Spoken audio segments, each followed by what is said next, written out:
샬롬, 귀한 하루를 말씀 묵상과 기도로 시작하는 우리 모든 성도님들에게 하나님 우리 아버지와 주 예수 그리스도로부터 은혜와 평강이 충만하시기를 축복합니다.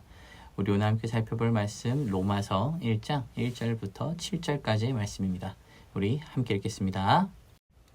예수 그리스도의 종 바울은 사도로 부르심을 받아 하나님의 복음을 위하여 택정함을 입었으니 이 복음은 하나님이 선지자들을 통하여 그의 아들에 관하여 성경에 미리 약속하신 것이라. 그의 아들에 관하여 말하면 육신으로는 다윗의 혈통에서 나셨고 성결의 영으로는 죽은 자들 가운데서 부활하사 능력으로 하나님의 아들로 선포되셨으니 곧 우리 주 예수 그리스도시니라. 그로 말미암아 우리가 은혜와 사도의 직분을 받아 그의 이름을 위하여 모든 이방인 중에서 믿어 순종하게 하나니 너희도 그들 중에서 예수 그리스도의 것으로 부르심을 받은 자니라.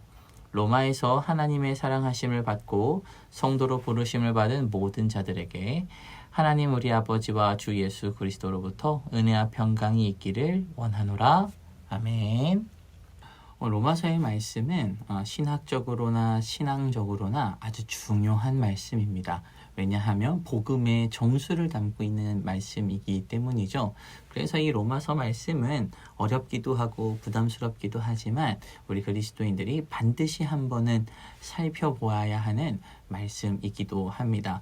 이 책을 읽으면서 삶이 변화된 많은 신학적인 신앙의 선배들이 있습니다. 마틴 루터가 그러했고 또 성 어거스틴이 그러했습니다. 이 말씀을 통해 살펴보면서 우리의 신앙적인 여건이 신앙적인 여정이 달라지게 되기를 소망합니다. 자, 그렇다면 로마서는 왜 사도행전 다음에 위치하고 있을까요? 연대기적으로 사도 바울이 쓴 서신서들을 살펴보면 데살로니가서가 가장 먼저 쓰였습니다. 그럼에도 사도행전 다음에 로마서가 언급이 되는 이유가 있을 겁니다. 자, 사도행전을 읽은 우리의 결론이 무엇입니까? 사도행전을 통해서 우리가 살펴본 내용은 복음이 예루살렘 안에만 머물러 있었다라는 것입니다. 그리고 머물러 있었던 복음이 스데반 집사의 박해 사건 이후에 많은 그리스도인들이 각 지역으로 흩어지게 되었다. 흩어진 지역에서 예수의 제자들이 복음을 전했고 그 장소에 유대인 디아스포라가 생겼다. 그리고 그 디아스포라를 통해서 교회가 세워졌다라는 것. 이것이 사도행전의 결론입니다. 그렇게 우리가 성경과 많은 연구를 통해서 초대교회가 어떻게 세워졌구나라는 걸 확인을 하죠. 근데 특이하게도 로마 교회가 어떻게 세워졌는지는 우리가 역시 지금까지 확인된 바가 없습니다. 베드로가 세웠다고 하는 전승도 있기도 하지만 정확한 이야기는 아니죠. 자, 어쨌든 사도행전을 통해서 사도행전 말씀 속에서 흩어진 제자들을 통해 많은 교회들이 세워졌고 그 열매 중에 하나가 무엇이라는 겁니까? 이 로마 교회라는 겁니다. 사실 이 로마 교회는 사도 바울에게 있어서도 아주 중요한 장소이기도 했습니다. 왜냐하면 사도 바울은 틈만 나면 로마 교회로 가고 싶어 했었습니다. 로마 교회 성도들을 만나고 싶어 했죠. 왜냐하면 당시 그들이 처해 있는 교회의 갈등 때문이었습니다. 자, 당시 로마 교회에 어떤 문제가 있었나요? 로마 교회의 문제를 잘 이해하려면 당시 로마의 상황을 좀 잘 이해해야 합니다. 당시 로마의 황제는 클라우디우스라는 황제였습니다. 이 클라우디우스 황제는 기독교인들이 폭동을 일으킨다, 선동을 한다는 이유로 많은 그리스도인들을 추방시켰습니다. 유대인 그리스도인들 뿐만 아니라 로마인 그리스도인들까지 추방을 시켰죠. 그 가운데 브리스길라와 아굴라라는 사람도 포함되어 있었습니다. 그런데 얼마 있다가 이 클라우디우스가 실각을 하게 됩니다. 그리고 그의 아들인 네로가 뒤를 이어서 황제가 되죠. 황제가 된 네로는 아버지를 따라하지 않고 유대인들, 쫓겨났던 사람들, 추방당했던 사람들을 다시 교회로 불러 모읍니다. 자, 이 가운데에서 기독교회 안에, 로마 교회 안에 문제가 생겨납니다. 클라우디우스 황제 때 유대인 기독교인들이 교회를 비우면서 그 자리를 이방인 기독교인들이 채우고 있었습니다. 그런데 신학적으로 이것은 기독교 공동체가 유대적 기원에서 멀어지게 될 것이라고 생각했고, 그래서 유대인 기독교인들은 다시 그 교회의 자리를 돌려놓으라고 한 것이죠. 이러한 과정에서 로마 교회 안에 갈등이 생겨나기 시작했습니다. 이렇게 로마 교회는 내적인 아픔과 고통을 겪는 중에 있었습니다. 뿐만 아니라 외적인 아픔도 찾아오고 있었습니다. 네로 황제가 기독교인들을 탄압하기 시작한 것이죠. 그래서 나는 기독교인입니다. 나는 크리스천입니다. 라는 고백을 할 때마다 그 사람들을 잡아서 콜로세움에 세우고 짐승의 먹이로 내던지는 잔혹한 일들을 서슴지 않고 벌이고 있었습니다. 이러한 상황에서 교인들의 마음이 무너지기 시작한 것이죠. 예수를 믿는다는 것이 도대체 무엇이냐? 이 끊임없는 고난과 박해, 죽음만 남아있는 것이냐? 라는 회의에 빠지면서 믿음과 신앙이 무너지기 시작했습니다. 이런 소식을 들은 사도 바울은 한 번도 보지 못한 성도들이지만 그들에게 하나님의 말씀을 믿는다는 것은 무엇인지, 또 복음을 받아들인다는 것은 무엇인지를 전하기 위해서 이 복음의 메시지를 전달합니다.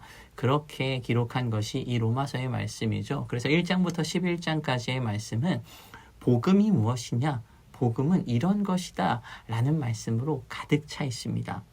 그렇게 복음을 소개한 이후에 사도 바울은 12장부터 15장까지는 복음을 받은 사람들은 그러면 어떻게 살아야 하는가, 몸으로써 살아내는 것은 무엇인가를 설명합니다. 그래서 12장의 첫 단어가 무엇입니까? 너희 몸을 거룩한 산 제사로 하나님께 드려라 라고 말씀하시죠. 이렇게 12장부터 15장까지는 거룩한 몸으로 살아가는 것이 무엇인지를 우리에게 전달하고 있습니다. 그리고 16장의 말씀에는 거룩한 몸으로 살아간 하나님의 성령의 열매를 맺어가는 사람들을 우리에게 소개하고 있습니다. 그들을 보면서, 그들의 삶의 모습을 보면서 거룩한 몸으로 살아가는 것이 무엇인지를 우리로 확인하게 하는 것이죠. 사랑하는 우리 교회 식구들, 이 로마서의 말씀은 어쩌면 우리에게 다소 딱딱할 수 있고 다소 어려울 수 있습니다. 그러나 이 로마서의 말씀을 통해서 우리에게 복음이 전달되어지고 복음이 설명되어지고 복음이 확인되어질 때 우리 하나 변화되는 신앙의 감격이 있게 되기를 축복합니다. 아멘. 우리 함께 기도하겠습니다. 사랑의 하나님, 감사합니다. 이 로마서의 말씀을 통해서 하나님께서 우리에게 허락한 이 복음이 무엇인지, 또 이 복음이 얼마나 귀하고 소중한 것인지를 확인하는 시간들을 우리가 갖게 하여 주시옵소서. 또한 이 복음의 말씀을 들음으로 하나님 복음으로 살아갈 수 있는 우리가 될 수 있도록 주님 인도하여 주시옵소서. 감사드리며 예수님의 이름으로 기도합니다. 아멘. 우리 이 시간 함께 기도할 도구기도 제목은 전도회 모임과 회원들을 위해서 기도하겠습니다. 모든 전도회가 모이기에 더욱 힘쓰며 사랑하고 섬기며 서로에게 위로와 격려가 되며 또 새롭게 구성된 남녀 전도회 모든 회원들이 영혼을 구원하는 일에 최선을 다하며 전도회에 주어진 사역과 사업을 위하여 기도하며 또 회원 상호 간 깊이 교제하고 동역함으로 잘 세워갈 수 있도록 함께 기도하겠습니다. 두 번째로 전도의 임원들을 위해 기도하겠습니다. 올해 맡겨진 직분에 충성을 다하여 하나님께 영광 돌리는 임원들이 되며 모든 임원들이 주신 직분을 잘 감당하고 서로 협력하여 선을 이루며 임원들이 하나님을 신뢰하며 주님이 주시는 지혜와 서로를 향한 섬김으로 전도회에 속한 모든 회원들과 함께 전도회를 잘 세워갈 수 있도록 우리 함께 기도하겠습니다. 이 시간 마지막으로 교회를 위하여 기도하실 때 육신의 질병으로 치료 중에 있는 식구들과 생활에 어려움을 겪고 있는 식구들과 군 복무 중인 형제들과 타 지역에서 머물고 있는 교회 식구들과 학업 중에 있는 청년들을 위해 기도하시고 각자 기도 제목 가지고 함께 기도하도록 하겠습니다. 우리 함께 기도하겠습니다.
아멘.